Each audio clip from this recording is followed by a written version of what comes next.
যারা আমাদের যে জন আকাঙ্ক্ষা তৈরি হয়েছিল, রাষ্ট্রের যে আকাঙ্ক্ষা তৈরি হয়েছিল, সেই জায়গা থেকে গভর্নমেন্ট অনেক দূরে সরিয়ে নিচ্ছে। এবং এখানে আমাদের যে সংস্কারের ইনস্টিটিউশনাল আমাদের ইন্ডিপেন্ডেন্ট হওয়ার কথা ছিল, আমাদের জুডিশিয়ারি ইন্ডিপেন্ডেন্ট হওয়ার কথা ছিল, আমাদের বিউরোক্রেসি দ্বারা একটা বেসিক একটা আমাদের এটা হচ্ছে রিস্ট্রাকচার হওয়ার দরকার ছিল, আমাদের পরিসংস্কার কমিশন হওয়ার দরকার ছিল।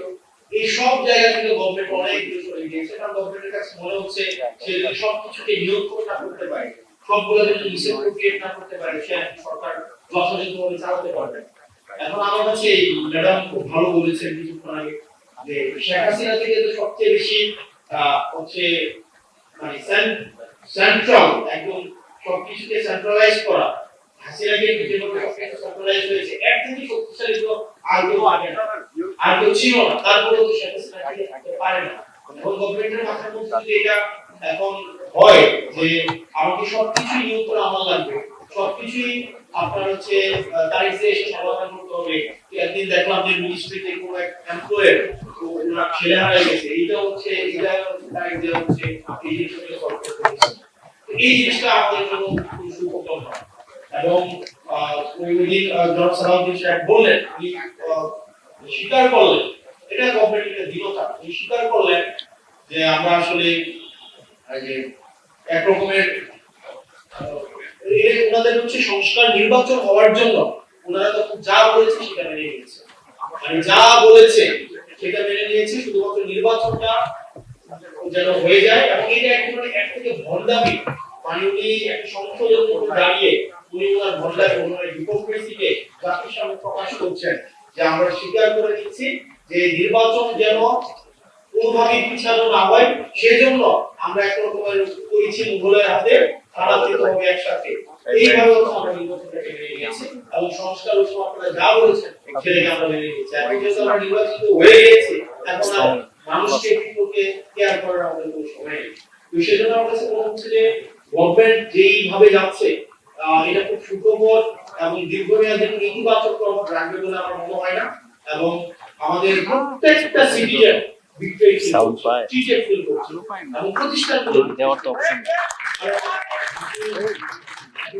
দেওয়ার তো অপশন পুলিশ পুলিশ সংস্কার কমিশন, পুলিশকে পুলিশের সুরক্ষার জন্য পুলিশ সংস্কার কমিশন আছে। আপনারা দেখেন পুলিশকে কিভাবে রাজনৈতিক হাতিয়ার হিসেবে ব্যবহার করা হয়েছে দীর্ঘ 17 বছর।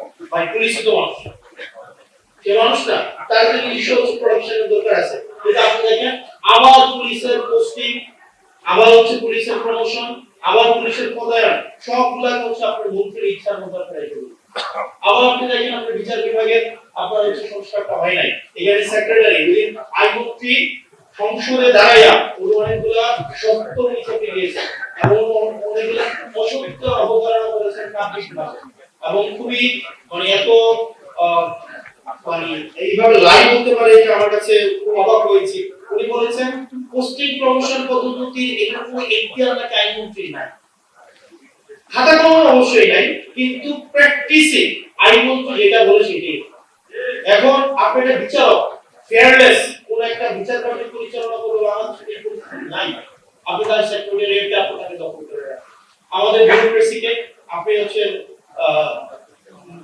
স্ট্রাকচারাল রিফর্মেশন আনলেন এবং এটা না আনার কারণে যেটা হয়েছে পুরো জাতি প্রত্যেকটা ভোটার ইভেন বিএনপি কে যারা ভোট দিয়েছে তারাও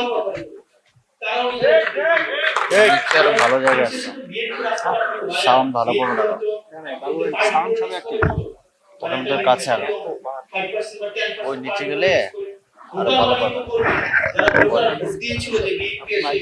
সংস্কার করবে তারাও আমাদের এখানে যারা আছে আমাদের রিঅর্গানাইজ হতে হবে। আমাদেরকে মনে রাখতে হবে শুধুমাত্র ফাইলটা সংসদের ভিতরে না, আমাদের সংসদের বাইরে, আমাদের প্রত্যেকটা জায়গা থেকে আমাদের এই যে সংস্কারের যে আকাঙ্ক্ষা, আমাদের রাষ্ট্র কাঠামোর প্রত্যেকটা ব্যক্তি, প্রত্যেকটা আমজনতা যে নাগরিক হয়ে উঠবে, সেই লড়াইটা আমাদের সাথে অব্যাহত রাখতে হবে। সেটা সংসদের ভিতরে এবং সংসদের বাইরে একইভাবে অব্যাহত রাখতে হবে। আবার যেন এমন কোন সিস্টেম বিদ্যমান না থাকে যে সিস্টেমের মধ্য দিয়ে আবার নতুন করে শেখ হাসিনা উৎপাদন না হয়।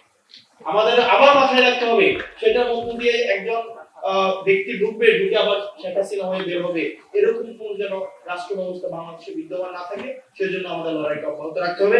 আপনারা ভালো থাকবেন, আপনারা সুস্থ থাকবেন, আপনাদের সাথে দেখা হবে। এবং আমরা অবশ্যই, আমরা যেহেতু 5ই আগস্ট জুলাইয়ের মধ্য দিয়ে আমরা এই প্রজন্ম দিয়েছি, আমরা সংস্কার অবশ্যই আনবো। আজকে না হোক আগামীকাল, আগামীকাল হোক পরশু, এটা অবশ্যই, এটা জাতি, এটা হচ্ছে আমাদের নিয়তি, এবং এটা হচ্ছে আমাদের চূড়ান্ত, আমাদের বাংলাদেশের প্রয়োজন, বাংলাদেশের চূড়ান্ত নিয়তি হচ্ছে এই সংস্কার।